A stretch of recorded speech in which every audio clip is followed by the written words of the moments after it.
इधर जो संघर्ष देखा था हमने बारमल और रायमल के मध्य, उसके मध्य बारमल की सहायता कौन करता है? मुजफ्फर शाह। और इधर रायमल की सहायता कौन करता है? राणा सांगा। और वहां पर किसको राजा बना देते हैं?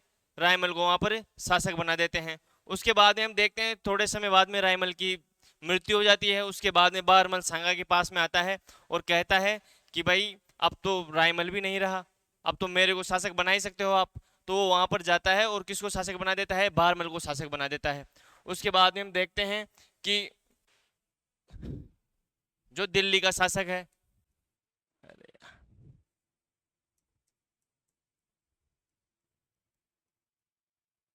इब्राहिम लोदी, इसको संगा पहले 2 युद्धों में हरा चुका है। कौन कौन से युद्धों में? एक तो हम पढ़ते हैं बाड़ी का युद्ध। कौन सा युद्ध देखते हैं? बाड़ी का युद्ध। उसके बाद में देखते हैं हम खातौली का युद्ध।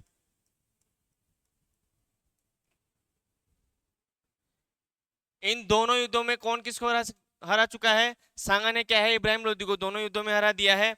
उसके बाद में हम देखते हैं कि उस समय जो मध्य एशिया में है उसमें जो पावर ऑफ बैलेंस है वो बिगड़ा हुआ है। कैसे बिगड़ा हुआ है? वहां पर एक देश हुआ करता उज्बेकिस्तान। उज्बेकिस्तान की राजधानी उस समय हुआ करती थी समरकंद।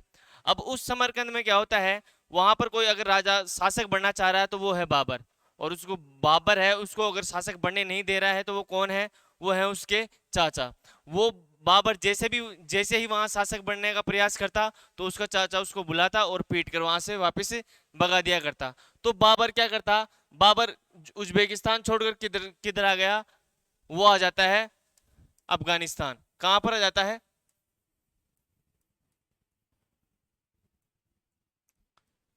इधर अफगानिस्तान की तरफ आता और यहाँ से लूट मार कर कर वापस चला जाता।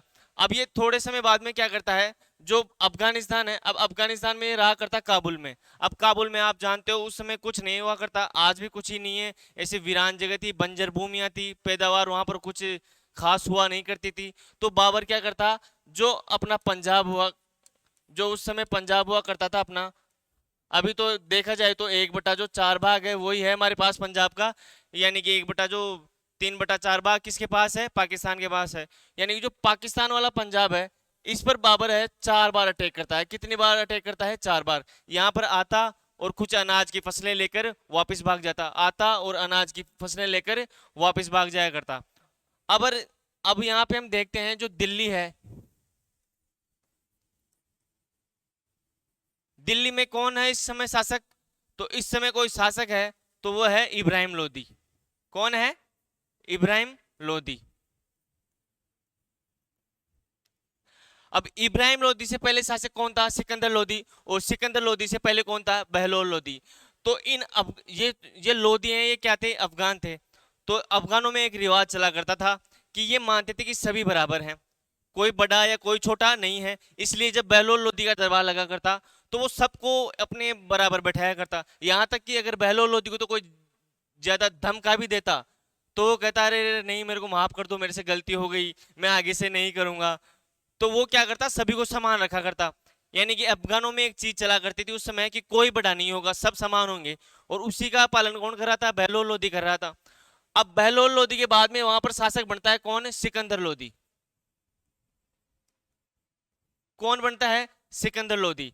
अब इसका तो बाप भी राजा, तो इसमें तो फुल एटीट्यूड रहे। कैसे कि मेरे पिताजी क्या थे? राजा थे। अब राजा कौन था? बहलोल लोदी। उसका बेटा कौन हुआ? सिकंदर लोदी। अब इसने क्या है, ये बेटा क्या है, सिंहासन पर बैठना स्टार्ट कर देता है। यानी कि इसने कहा कि तुम सब खड़े रहो, मैं बैठूंगा। तो फिर देखा गया कि इधर से जो अफगानों में जो कुछ बुद्धिजीवी हुआ करते थे वो क्या है, विरोध करते इसका कि ऐसे कैसे हो सकता है, हमारे अफगानों में कोई कोई श्रेष्ठ नहीं है, सब समान है। तो सिकंदर सिकंदर लोदी ने कहा कि मैं थोड़ा सा मेरा सिंहासन ऊंचा करवा लेता हूँ, तुम थोड़े से छोटे सिंहासनों पे बैठ जाओ। भाई मैं तो राजा ही हूँ, कम से कम इतनी तो मानोगे मेरी। तो चलो ठीक है। उसका अब सिकंदर के बाद में कौन बनता है? इब्राहिम लोदी। कौन बनता है? इब्राहिम लोदी। अब इसका तो बाप भी राजा है और दादा भी राजा था। इसमें फुल एटीट्यूड रहे। ये कहे कि सिर्फ सिंहासन पे मैं ही बैठूंगा, तुम सब क्या है, खड़े रहो। अब इस चीज से क्या है, सारे अफगानिस्तान से नाराज थे। अब चूंकि बाबर कहां तक आ रहा था, पंजाब तक, यहां पर आता है अटैक कर कर वापस भाग जाता। 4 बार अटैक करता है ये, जो अपने जो पाकिस्तान में जो पंजाब है उस पर 4 बार अटैक करता है और वापस भाग जाता है। अब उसके बाद में हम देखते हैं कि जो इब्राहिम लोदी है, इस इब्राहिम लोदी के चाचा हैं दौलत खां लोदी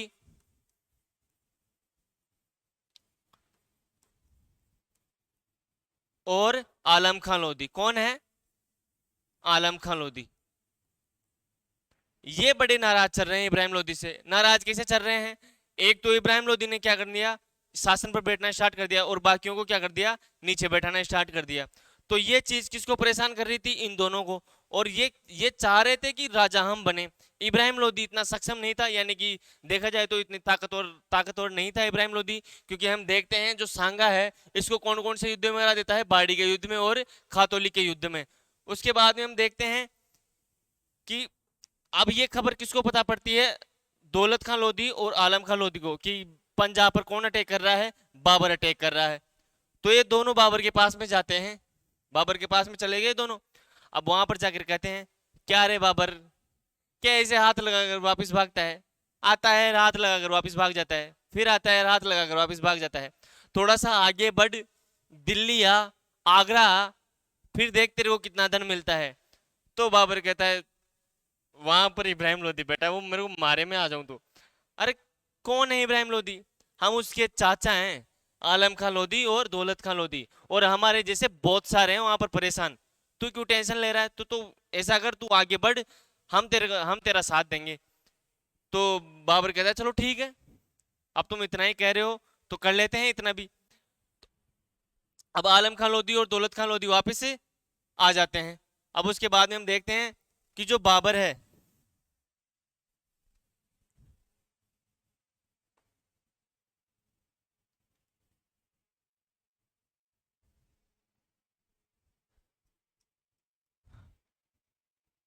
बाबर कहां तक आ रहा था, पंजाब तक। और अब वो कहां अटैक करेगा, वो अटैक करेगा सीधा दिल्ली पर। कहां पर? दिल्ली पर। अब दिल्ली में कौन बैठा हुआ है, इब्राहिम लोदी। और पंजाब होते हुए कौन आ रहा है दिल्ली की तरफ, बाबर आ रहा है। अब जैसे ही इसको इब्राहिम लोदी को खबर मिलती है कि जो काबुल से है बाबर निकल चुका है और वो पंजाब क्रॉस करने वाला है, तो उसने सोचा कि अगर ये पंजाब क्रॉस कर लेगा तो ये हरियाणा आ जाएगा, और ये हरियाणा आ जाएगा तो पंजाब क्षेत्र को तो ये एक तरीके से जीत ही लेगा। तो इससे बढ़िया है वो हरियाणा को ना जीते, इससे बढ़िया है मैं ही उसके पास चला जाऊं। तो दिल्ली से कौन आ जाता है यहाँ पर, हरियाणा में एक जगह पड़ती है पानीपत। कौन सी जगह पड़ती है, पानीपत। इब्राहिम लोदी यहाँ पर आ जाता है, किससे पहले, बाबर से पहले, कि मैं जाता हूँ और बाबर को कहाँ रोकता हूँ, पानीपत में रोकता हूँ। अब इधर से बाबर भी आ जाता है, और बाबर की सेना इस साइड और इस साइड इब्राहिम लोदी की सेना। अब इन दोनों के बीच में घमासान युद्ध होता है। अब युद्ध होने के बाद में देखा जाता है कि इब्राहिम लोदी यहाँ पर मारा गया है। यानी कि इस युद्ध में कौन मारा जाता है, इब्राहिम लोदी, यानी सल्तनत का पहला राजा जो युद्ध मैदान में मारा गया है। ये बेटे क्या करते, जैसे ही युद्ध हुआ करता तो अपनी सेना को आगे कर दिया करते थे, ये खुद कभी युद्ध नहीं लड़ा करते। इसलिए कहा गया है कि सल्तनत का पहला राजा जो युद्ध मैदान में मारा गया है वो कौन है, इब्राहिम लोदी। और ये पानीपत का युद्ध कब होता है, ये होता है सन 1526 में। किस किस के मध्य हो रहा है पानीपत का युद्ध, बाबर और इब्राहिम लोदी के मध्य। किसके मध्य, इब्राहिम लोदी और बाबर के मध्य।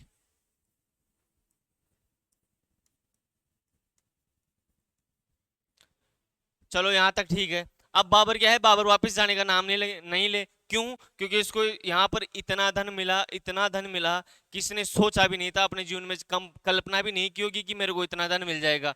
यहाँ तक कि ये जो काबुल है, वहां की हर एक प्रत्येक जनता के पास क्या है, एक एक चांदी का सिक्का भेजता है। और कहता है, अपने जो बाबरनामा है उसमें कहता है कि आज से काबुल की गरीबी नहीं सही जाएगी। उसी के दौरान इसको धन मिलने पर ये क्या करता है, काबुल के हर एक इंसान के पास क्या भेजता है, एक एक चांदी का सिक्का भेजता है। उसके बाद में हम देखते हैं कि अब क्या है, बाबर क्या है, थोड़ा सा लालची इंसान था। ये क्या, दिल्ली दिल्ली पर तो इसने अटैक कर ही दिया था, और वहीं पे लोधियों की राजधानी क्या थी, आगरा। कौन सी राजधानी थी? आगरा। अब ये क्या करे, दिल्ली से और आगरा से दोनों साइड से राजस्थान की तरफ बढ़ना प्रारंभ करता है। यानी कि ये क्या करना चाह रहा है, राजस्थान को भी जीतने की कोशिश कर रहा है। लेकिन राजस्थान में कौन है? हमारे सांगा जी। सांगा जी स्पष्ट मैसेज भिजवाते हैं कि बाबर, राजस्थान में आने की गलती मत कर देना। थोड़ा सा समय निकलता है, बाबर क्या करता है, अपने एक भरतपुर में जगह हुआ करती थी बयाना,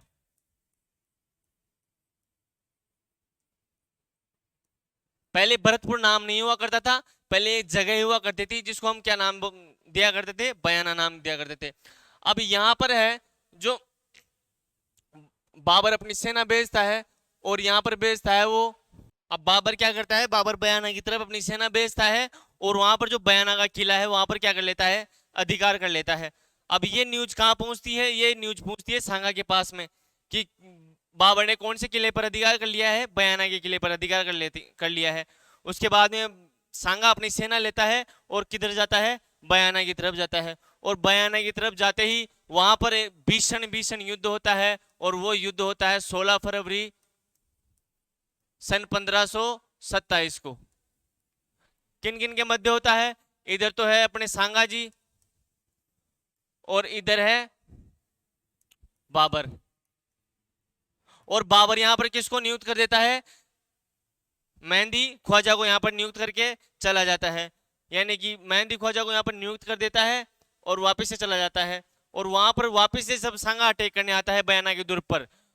तो मेहंदी ख्वाजा यहाँ पर है ही। मेहंदी ख्वाजा किसके पास मैसेज भेजता है? बाबर के पास में मैसेज भेजता है कि ऐसे कोई राजस्थान का बड़ा शक्तिशाली राजा है, वो क्या है, बयाना दुर्ग पर अटैक करने आ रहा है। तो बाबर कहता है कि रुक, मैं सेना भेजता हूं। और तो ये किसको भेजता है वहां पर? ये भेजता है सुल्तान मिर्जा को। किसको भेजता है? सुल्तान मिर्जा को।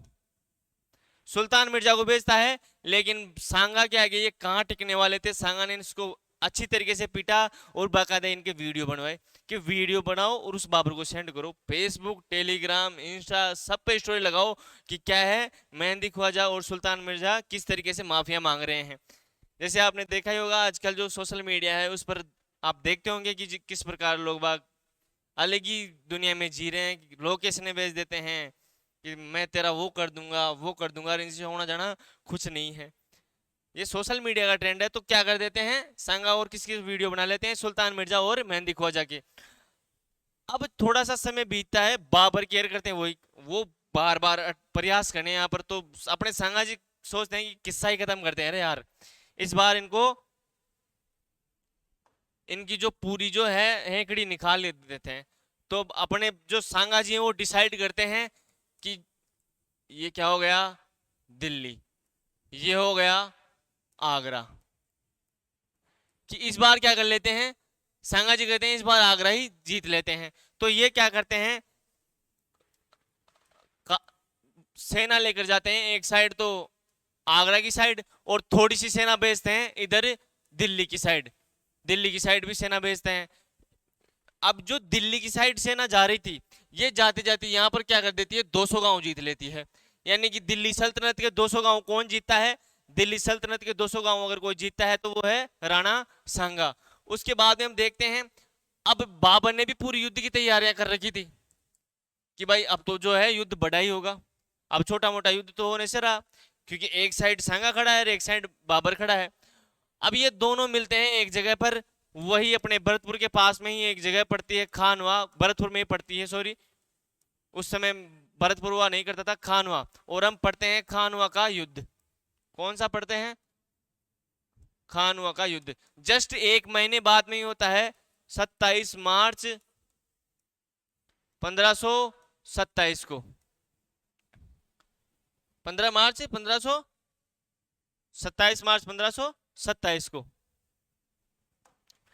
इसमें एक तरफ है सांगा की सेना और एक तरफ है बाबर की सेना, दोनों आमने सामने हो गए। कहां पर? खानवा के युद्ध में। अब चूंकि युद्ध बड़ा था क्योंकि सामने कौन था, दिल्ली जो सल्तनत है उसका राजा कौन है, बाबर, और ये इधर अपने साइड में कौन है, सांगा। हालांकि सांगा के पास सेना ज्यादा थी, इसमें इसलिए उसको हमेशा कॉन्फिडेंस रहा करता लेकिन अब क्या है, इधर तो खड़ी है सांगा की सेना और इधर खड़ी है बाबर की सेना। अब बाबर अपनी सेना को मोटिवेट कर रहा है कि हाउ द जोश। अब सेना कहे लो सर। हाउ द जोश, फिर सेना कहे लो सर। क्यों? तो फिर उनमें से एक बोलता है कि आपने कहा था कि पंजाब पर अटैक करेंगे, कुछ खाने का लेकर वापस चल चलेंगे, अब चिट्ठियां आ रही है घर से, क्या जवाब दें उनको? तो ऐसे उस समय क्या हुआ करता था कि युद्ध लड़ने जा रहे हैं सैनिक, तो महीना लग जाए, 2 महीना लग जाए, 6 महीने लग जाए, 7 महीने लग जाए, लेकिन बाबर तो क्या है, बाबर इनको क्या कहकर लाया था कि हम लूट मार करेंगे और वापस अपने देश आ जाएंगे। अब बेचारों को इतने दिन हो गए यहाँ पर आए हुए, इनको घर वालों की याद आ रही है, घर से चिट्ठियां आ रही है कि कहाँ रह गए, संदेशे आ रहे हैं। तो इस तरीके से क्या है, सेना में असंतोष फैल रहा था। वो बाबर से क्या थे, नाराज थे। तो फिर बाबर कहता है, तुम्हें क्या लगता है कि बाबर खुद के लिए लड़ता है? तो उनमें से एक बोलता है, लगता नहीं है, लगना अलग चीज है और जो तू कर रहा है ना वो चीज अलग है। तो फिर उसके बाद में कहता है बाबर कि नहीं, मैं अपने लिए नहीं लड़ रहा, मैं किसके लिए लड़ रहा हूं? मैं लड़ रहा हूं इस्लाम के लिए। किसके लिए लड़ रहा हूं? इस्लाम के लिए। और फिर सेना कहती है, अच्छा इस्लाम के लिए लड़ रहे हो, तो फिर उससे क्या होगा कि मैं कट्टर मुगल हूं और मैं क्या करूंगा, जिहाद करूंगा। क्या करूंगा? जिहाद करूंगा। यानी कि धर्म के नाम पर जो भी लड़ाइयां लड़ी जाती है इनमें, वो किस नाम से जानी जाती है? जिहाद। यानी कि धर्म के नाम पर युद्ध कौन कर रहा है? बाबर। बाबर कहता है कि मैं क्या करूंगा, जिहाद करूंगा। ऐसे कुछ डायलॉग बोलता है वो। और उसके बाद में एक समझदार व्यक्ति वो कहता है कि तू तो इस्लाम की बात करी मत, इस्लाम कुरान इनकी बातें करी मत तू। इस्लाम और कुरान तो ये भी कहती है कि शराब हराम है, और तू भयंकर दारूबाज है, बिल्कुल दारूडिया हो रखा है बिल्कुल। और इस टाइम भी तूने गिलास में क्या ले रखा है बता? तो बाबर कहता है कि ये लो, आज से शराब बंद है। फिर कोई सैनिक कहता है, वो पीछे पेटियां पड़ी है, पेटियां। क्या पड़ी है? पेटियां पड़ी है, फोड़ो रे उनको भी फोड़ो। चलो ये भी हो गया। क्या कर देता है, अब थोड़ा थोड़ा सेना में क्या है, जोश आना स्टार्ट होता है। कोई अब भाई, अब जैसे मान लो अपन हिंदू धर्म की बात करें, अब हमारे को ऐसे मोटिवेट किया जाए कि हम ही हिंदू धर्म की रक्षा नहीं करेंगे तो कौन करेंगे? तो ये सब करके क्या है, वो सेना को मोटिवेट करता है। लेकिन फिर कई लोग बात कह रहे हैं कि नहीं, ऐसा नहीं चलेगा। कि क्यों नहीं चलेगा? कि अब इनमें जो मुगलों की सबसे बढ़िया खासियत चीज ये हुआ करती कि ये युद्ध से पहले क्या करते, ये रेकी करवाया करते। यानी कि ऐसे गुप्तचर भेजकर पता करवाते कि उसके पास कितनी सेना है, क्या है वह। तो वो सब चीजें किसको पता पड़ती है? बाबर की सेना को। कि एक तो सांगा ने आज तक एक भी युद्ध नहीं हारा है, और सबसे बड़ी बात, एक आंख नहीं है, एक हाथ नहीं है, एक पैर नहीं है। तो भाई साहब मनक तो नहीं है, इंसान तो नहीं है। जिसके आंख नहीं है, पैर नहीं है, हाथ नहीं है, वो उसके बावजूद भी युद्ध लड़ने आ रहा है और अपने जीवन में एक भी युद्ध नहीं हारा, तो वो कोई एरा गेरा इंसान तो नहीं है। फिर बाबर कहता है कि ठीक है तुम मत लड़ो, मैं अकेला लड़ लेता हूं, और मैं अकेला ही लड़कर शहीद हो जाऊंगा। और अगर मैं जीत गया तो मैं क्या कहलाऊंगा? गाजी कहलाऊंगा। यानी कि धर्म की लड़ाइयां जो भी लड़ता है वो बाद में जीतने के बाद में क्या कहलाता है? गाजी कहलाता है। कि अगर मैं युद्ध जीत जाता हूं तो मैं क्या बन जाऊंगा? गाजी बन जाऊंगा। और युद्ध नहीं भी जीत पाया तो शहीद होने के बाद में क्या करूंगा? मेरे को खुदा किस में बुला लेगा? जन्नत में बुला लेगा। मेरे को क्या होगी? जन्नत नसीब होगी। अब ऐसे धर्म की बात कर कर, इस्लाम की बात कर कर, कुरान की बात कर कर क्या है, सेना में काफी जोश आ गया। अब सेना भी लड़ने को तैयार। अब जो इधर है अपने सांगा जी, अब छोटी मोटी लड़ाई नहीं है। अब सांगा ने भी क्या किया, राजस्थान में जहां जहां भी रियासत थी वहां पर क्या है, लेटर भेजे कि आ जाओ रे, इस बार क्या है, आर पार की लड़ाई होने वाली है। तो ये क्या करता है, ये आमेर मैसेज भेजता है किसके पास, पृथ्वीराज के पास,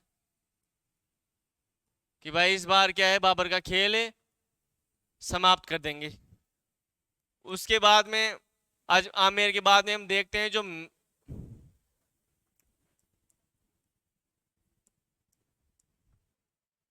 चंदेरी,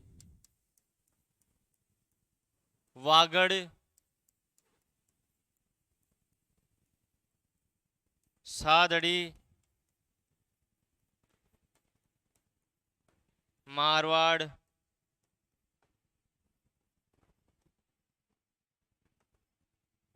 बीकानेर,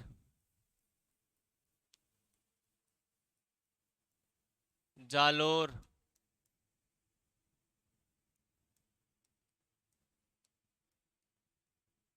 सलूम्बर, और कौन सी रियासत रहेगी, एक बीकानेर,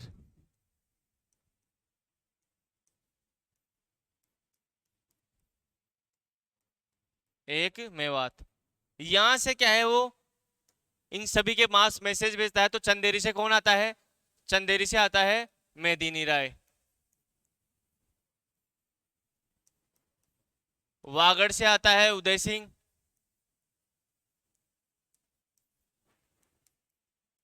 और सादड़ी का आता है जाला अज्जा। मारवाड़ से आते हैं मालदेव, बीकानेर का कल्याणमल,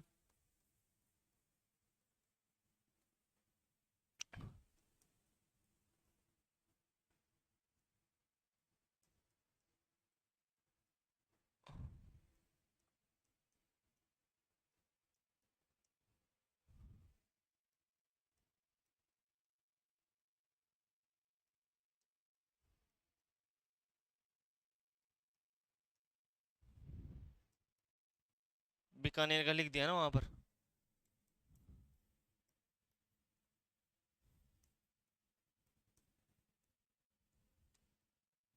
और एक और पूछा गया है, एक आरएस में आया हुआ क्वेश्चन है, कौन सा, कि जो उपरमाल जो रियासत थी वहां से कौन आता है, तो उपरमाल से आता है अशोक परमार। कौन आता है,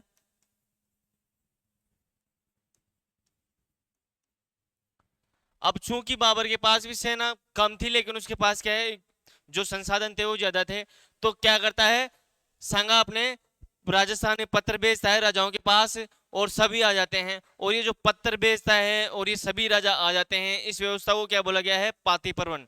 क्या बोला गया है, पाती पर्वन। यानी कि सांगा ही लास्ट राजा था जिसने राजस्थान के सभी राजाओं को क्या कर दिया था, एक कर दिया था। और ये जो एक करने वाली चीज है, इसको क्या बोला जाता है, पाती पर्वन बोला जाता है। क्या बोला जाता है, पाती पर्वन। यानी कि एग्जाम में क्वेश्चन आ जाए कि पाती पर्वन क्या है, तो बता देना कि राजस्थान में सभी राजाओं को एकत्रित करने की जो प्रथा चला करती थी, उसको क्या बोला करते थे, क्या बोला करते थे, पाती पर्वन। आमेर का कौन आ रहा है, पृथ्वीराज। चंदेरी से कौन आ रहा है, मेदिनी राय। वागड़ का उदय सिंह, सादड़ी का झाला अज्जा, मारवाड़ का मालदेव, बीकानेर का कल्याणमल, जालोर का अखेरा सोनगरा, सलुम्बर का रतन सिंह चुंडावत, और एक देवलिया, देवलिया का बाघ सिंह। कौन है, देवलिया का बाघ सिंह। और सिरोही, और सिरोही से कौन आता है, सिरोही से आता है अखेराज देवड़ा। वो भी लिख लेना, अखेराज देवड़ा कौन आता है, सिरोही से। तो जालोर से आता है अखेराज सोनगरा, सलुम्बर से रतन सिंह चुंडावत। बताया ही था कि जो सलुम्बर के चुंडावत होंगे वो क्या करेंगे, हराउल का नेतृत्व करेंगे। तो कौन आता है, सलुम्बर का रतन सिंह चुंडावत, देवलिया का बाघ सिंह, मेवात का हसन का मेवाती, और उपरमाल का अशोक परमार।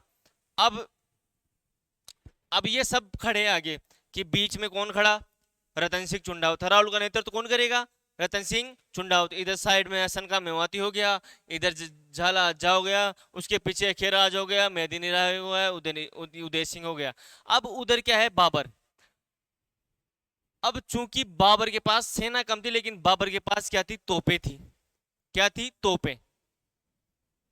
अब जैसे ही युद्ध स्टार्ट हुआ तो उधर से तोप के गोले आने स्टार्ट हुए, और जो सांगा की आगे वाली सेना थी वो क्या है, मरना स्टार्ट हो जाती है। अब इनको समझ में ही नहीं आया कि ये हो रहा क्या है, ये आ ही क्या रहे हैं। इन्होंने तो तोपें देखी पहली बार थी, यानी कि उत्तर भारत में अगर सर्वप्रथम तोपों का उपयोग कोई करता है तो वो कौन करता है, बाबर करता है। अपने वाले तो लेकर चले गए भाले, हथियार, तलवारें, हाथी, घोड़े, ये सब लेके चले गए। हालांकि हमारे पास सेना ज्यादा थी, लेकिन हमारे पास क्या नहीं थी, तोपें नहीं थी। तो बाबर क्या करता है, तोपों को इस्तेमाल करता है, और तोपें आकर कहाँ पर लगती, जहां पे भी सेना खड़ी होती वहां पर आके लगी थी। अब उस युद्ध में हुआ क्या कि जैसे मेवात का हसन खां मेवाती लड़ रहा है, अगर वो तोप का गोला हसन खां मेवाती पर आ जाता है और हसन खां मेवाती मर गया, तो बाद में जो इसके साथ जो सेना आई है 7,000 की, वो क्या है, युद्ध नहीं लड़ेगी, वो क्या है, चली जाएगी कि भाई अपना लीडर ही मर चुका है तो हम लड़के क्या करेंगे। तो ऐसे ही हुआ कि इधर जैसे अखीरा सोनगरा मर गया तो इसकी सेना वापस लौट गई, इधर उदय सिंह मर गया तो इसकी सेना वापस लौट गई। तो ऐसे हुआ करा, और थोड़ा सा समय चलता है, उसके बाद में इनको समझ में आ जाता है कि हाँ, कि इन गोलों की रेंज में नहीं जाना, जो ये तोप के गोले आ रहे हैं ना, इनकी रेंज में नहीं जाना, इनसे पीछे रहना है। तो यहाँ पर थोड़ा सा वो संभालते हैं युद्ध को, और वापस से क्या है, वापस से बढ़िया पोजीशन में आ जाते हैं फिर से। यानी कि अब इनको पता पड़ गया कि तोप के गोले की रेंज क्या है, इतनी है, और रही बात सीधा आएगा, यानी कि इससे दूर रहो। अब ऐसे हुआ। अब लेकिन मैंने बताया था ना कि अगर हसन खां मेवाती मर गया तो वो 7,000 की सेना क्या है, वापस चले जाएगी। अब ऐसे क्या है, सांगा की सेना का मनोबल डाउन होने लगता है। अब सांगा कहाँ खड़ा है, बीच में खड़ा, यानी कि सांगा कहाँ खड़ा है, जैसे कि ये सेना हो गई और सांगा यहाँ पे खड़ा है बीच में।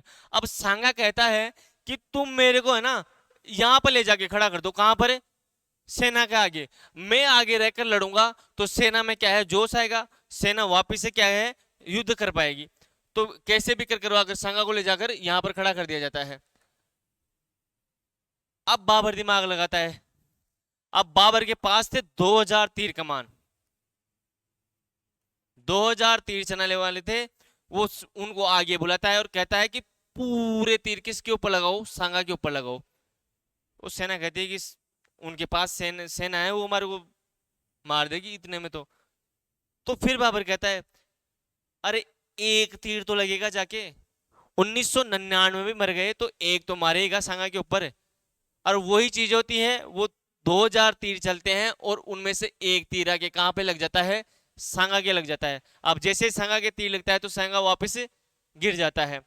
अब ये चीज सेना को पता पड़ती है और सेना क्या करती है, वापस लौटना स्टार्ट कर देती है। लेकिन तुरंत उसको सांगा को वहां से उतारा गया, और वहां पर उतारने के बाद में किसको बैठा दिया गया, झाला अज्जा को। यानी कि पता हुआ करते थे कि अगर राजा अगर मारा जाता है तो युद्ध का नेतृत्व तो कौन करेगा, सादड़ी का झाला अज्जा। झाला अज्जा को मुकुट पहना दिया जाता है और वापस से खड़ा कर दिया जाता है वहां पर। लेकिन क्या हो चुकी थी, बहुत देर हो चुकी थी। और एक चीज और, ये क्या करते, यानी कि उज्बेकिस्तान जो हैं, जो उज्बेक हैं, ये क्या करते, ये कौन सी पद्धति अपनाया करते थे युद्ध में,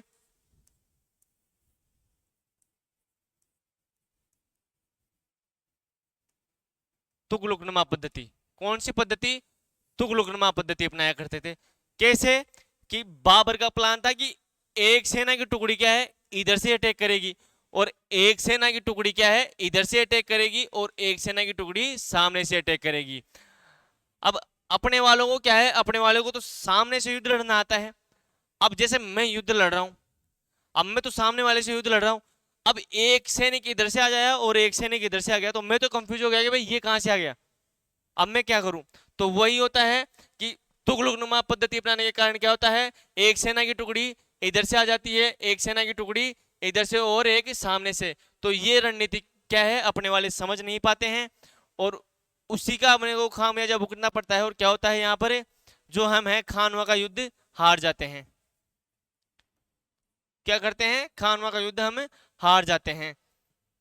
साथ ही हम देखते हैं जो युद्ध स्टार्ट होने से पहले है ना, बाबर ने क्या कर दिया था, तमगा कर, जो मुसलमानों पर लगाया जाता था वो कौन सा कर था, तमगा कर। तो ये अपनी सेना को मोटिवेट करने के लिए क्या करता है, ये जो तमगागर है इसको भी क्या कर देता है, समाप्त कर देता है। यानी कि भाई मुसलमानों से अब क्या नहीं लिया जाएगा, तमगागर कभी नहीं लिया जाएगा। उसके बाद में हम देखते हैं क्या है, खानवा का युद्ध हार जाते हैं, सांगा को यहाँ से ले जाते हैं। और उसके बाद में अब वो जो है बाबर है, जो अपनी डायरी है उसमें लिखता है एक चीज। कौन सी चीज भाई, कारण देखते हैं हम युद्ध का कारण क्या रहे होंगे। तो कारण तो एक तो यही वही फर्जी लाइन लिखनी है कि साम्राज्य का विस्तार करना चाहते थे। राणा सांगा भी अपना साम्राज्य का विस्तार करना चाहता था और बाबर भी क्या करना चाहता था, अपने साम्राज्य का विस्तार करना चाहता था। और दूसरा कारण हम पढ़ते हैं कि